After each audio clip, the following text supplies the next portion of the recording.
जय श्री गणेश, जय माता दी। भक्तजनों, आपका स्वागत है हमारे आध्यात्मिक चैनल शिव भक्ति चैनल 232 में। दुर्गा सप्तशती अध्याय 4 इंद्र आदि देवताओं द्वारा देवी की स्तुति। वीडियो शुरू करने से पहले आपसे एक विनती है कि आप अगर चैनल पर पहली बार आए हैं तो वीडियो को सब्सक्राइब करें, लाइक करें, शेयर करें अपने परिवार में और कमेंट्स बॉक्स में जय माता दी लिखें।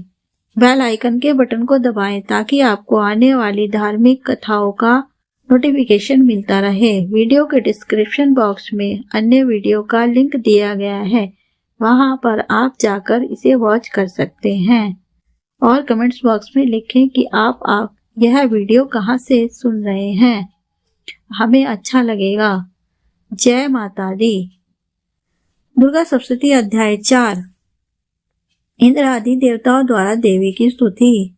महर्षि मेधा बोले, देवी ने जब पराक्रमी दुरात्मा महर्षि महिषासुर को मार गिराया और असुरों की सेना को मार दिया, तब इंद्र आदि समस्त देवता अपने सिर तथा शरीर को झुकाकर भगवती की स्तुति करने लगे। जिस देवी ने अपनी शक्ति से यह जगत व्याप्त किया है और जो संपूर्ण देवताओं और महर्षियों को पूजनीय है, उस अंबिका को हम भक्ति पूर्वक नमस्कार करते हैं। वह हम सब का कल्याण करे। जिस अतुल प्रभाव और बल का वर्णन भगवान विष्णु, शंकर और ब्रह्मा जी भी नहीं कर सकते, वही चंडिका इस संपूर्ण जगत का पालन करे और अशुभ का नाश करे। पुण्य आत्माओं के घरों में तुम स्वयं लक्ष्मी रूप हो और महापापियों के घरों में तुम अलक्ष्मी रूप हो। सतकुल में उत्पन्न होने वालों के लिए तुम लज्जा रूप होकर उनके घरों में निवास करती हो। हम दुर्गा भगवती को नमस्कार करते हैं। हे देवी, इस विश्व का पालन करो। हे देवी, हम तुम्हारे अचिंत्य रूप का किस प्रकार वर्णन करें। असुरों का नाश करने वाले भारी पराक्रम तथा समस्त देवताओं और दैत्यों के विषय में जो तुम्हारे पवित्र चरित्र हैं, उनका हम किस प्रकार वर्णन करें। हे देवी, त्रिगुणात्मिका होने पर भी तुम संपूर्ण जगत की उत्पत्ति का कारण हो। हे देवी, भगवान विष्णु, शंकर आदि किसी भी देवता ने तुम्हारा पार नहीं पाया है। तुम सबकी आश्रय हो। यह संपूर्ण जगत तुम्हारा ही अंश रूप है, क्योंकि तुम सबकी आधिभूत प्रकृति हो। हे देवी, तुम्हारे जिस नाम के उच्चारण से संपूर्ण यज्ञों में सब देवता तृप्ति लाभ करते हैं, वह स्वयं तुम ही हो। इसके अतिरिक्त तुम पितरों की तृप्ति का कारण हो, इसलिए सब आपको स्वधा कहते हैं। हे देवी, वह विद्या जो मोक्ष को देने वाली है, जो अचिंत्य महाज्ञान स्वरूपा है, तत्वों के सार को वश में करने वाले, संपूर्ण दोषों को दूर करने वाले, मोक्ष की इच्छा वाले मुनि जन जिसका अभ्यास करते हैं, वह तुम ही हो। तुम वाणी स्वरूप हो और दोष रहित त्रग तथा यजुर्वेदों की एवं उद्गीत और सुंदर पदों के पाठ वाले सामवेद की आश्रय रूप हो। तुम ही भगवती हो। इस विश्व की उत्पत्ति व पालन के लिए तुम वार्ता के रूप में प्रकट हुई हो और तुम संपूर्ण संसार की पीड़ा हरने वाली हो। हे देवी, जिससे सारे शास्त्रों को जाना जाता है, वह मेधा शक्ति तुम ही हो और दुर्गम भव सागर से पार करने वाली नौका भी तुम ही हो। लक्ष्मी रूप से विष्णु भगवान के हृदय में निवास करने वाली और भगवान महादेव द्वारा सम्मानित गौरी तुम ही हो। मंद मुस्कान वाले निर्मल पूर्ण चंद्र बिंब के समान और उत्तम स्वर्ण की मनोहर कांति से कमनीय तुम्हारे मुख को देखकर भी महिषासुर क्रोध में भर गया। यह बड़े आश्चर्य की बात है। और हे देवी, तुम्हारा यही मुख जब क्रोध से भर गया तो उदय काल के चंद्रमा की भांति लाल हो गया और तनी हुई भौं के कारण विकराल रूप हो गया। उसे देखकर भी महिषासुर के शीघ्र प्राण नहीं निकल गए। यह बड़े आश्चर्य की बात है। आपके कुपित मुख के दर्शन करके भला कौन जीवित रह सकता है। हे देवी, तुम हमारा कल्याण के लिए प्रसन्न हो। आपके प्रसन्न होने से इस जगत का अभ्युदय होता है, और जब आप क्रोध हो जाती हो तो कितने ही कुलों का सर्वनाश हो जाता है। यह हमने अभी अभी जाना है कि जब तुमने महिषासुर की बहुत बड़ी सेना को देखते देखते मार दिया है।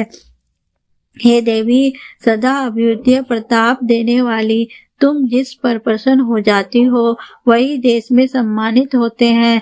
उनके धन यश की वृद्धि होती है, उनका धर्म कभी शिथिल नहीं होता है, और उनके यहाँ अधिक पुत्र पौत्र आदियां और नौकर होते हैं। हे देवी, तुम्हारी कृपा से ही धर्मात्मा पुरुष प्रतिदिन श्रद्धा पूर्वक यज्ञ करता है और धर्मानुकूल आचरण करता है और उसके प्रभाव से स्वर्ग लोक में जाता है, क्योंकि तुम तीनों लोकों में मनवांछित फल देने वाली हो। हे महादुर्गे, तुम स्मरण करने पर स्वर्ण संपूर्ण जीवों के भय नष्ट कर देती हो और स्थिर चित्त वालों के द्वारा चिंतन करने पर उन्हें और अत्यंत मंगल देती हो। हे दरिद्र दुख नाशिनी देवी, तुम्हारे सिवा दूसरा कौन है। तुम्हारा चित्त सदा दूसरों के उपकार में लगा रहता है। हे देवी, तुम शत्रुओं को इसलिए मारती हो, उनके मारने से दूसरों को सुख मिलता है। वह चाहे नरक में जाने के लिए चिरकाल तक पाप करते रहें, किंतु तुम्हारे साथ युद्ध करके सीधे स्वर्ग को जाएं, इसलिए तुम उनका वध करती हो। हे देवी, क्या तुम दृष्टिपात्र मात्र से समस्त असुरों को भस्म नहीं कर सकती हो। अवश्य ही कर सकती हो, किंतु तुम्हारा शत्रुओं को शस्त्रों के द्वारा मारना इसलिए है कि शस्त्रों के द्वारा मरकर वे स्वर्ग को जावें। इस तरह से देवी, उन शत्रुओं के प्रति भी तुम्हारा विचार उत्तम है। हे देवी, तुम्हारे उर्ग खड्ग की चमक से और त्रिशूल की नोक की कांति की किरणों से असुरों की आंखें फूट नहीं गई।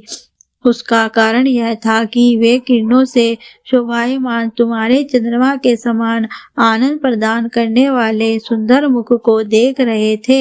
हे देवी, तुम्हारा शील बुरे वृतांत को दूर करने वाला है और सबसे अधिक तुम्हारा रूप है, जो न तो कभी चिंतन में आ सकता है और न जिसकी दूसरों से कभी तुलना भी हो सकती है।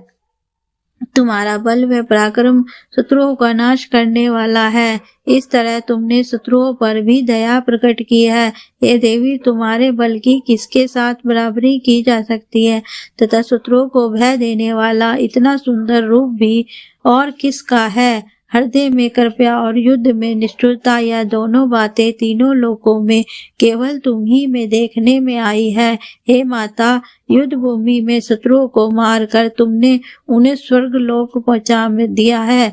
इस तरह तीनों लोकों की तुमने रक्षा की है, तथा उन उन्मत्त असुरों से भी जो हमें भय था उसको भी तुमने दूर गिराया है। तुमको हमारा नमस्कार है। हे देवी, तुम शूल और खड्ग से हमारी रक्षा करो तथा घंटे की दवनी और धनुष की टंकार से भी हमारी रक्षा करो। हे चंडिके, आप हमने शूल को घुमाकर पूर्व पश्चिम उत्तर और दक्षिण दिशा में हमारी रक्षा करो। तीनों लोकों में जो तुम्हारे सौम्य रूप है तथा घोर रूप है, उनसे हमारी रक्षा करो तथा इस पृथ्वी की रक्षा करो।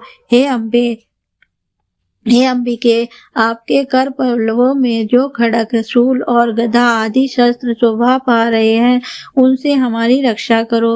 महर्षि बोले कि इस प्रकार जब सब देवताओं ने जगत माता भगवती की स्तुति की और नंदवंत के पुष्पों तथा गंध अनुलोप द्वारा उनका पूजन किया, और फिर सबने मिलकर जब सुगंधित व दिव्य धूपों द्वारा उनको सुगंधित निवेदन किया, तब देवी ने प्रसन्न होकर कहा, हे देवताओं, तुम सब मुझसे मनवांछित वर मांगो। देवता बोले, हे भगवती माँ, तुमने हमारा सबका कुछ कार्य कर दिया है, अब हमारे लिए कुछ भी मांगना बाकी नहीं रहा है, क्योंकि तुमने हमारे शत्रुओं से महिषासुर को मार डाला है। हे महेश्वरी, तुम इस पर भी यदि हमें कोई वर देना चाहती हो तो बस इतना वर दो कि जब जब हम आपका स्मरण करें तब तब आप हमारी विपत्तियों का हरण करने के लिए हमें दर्शन दिया करो।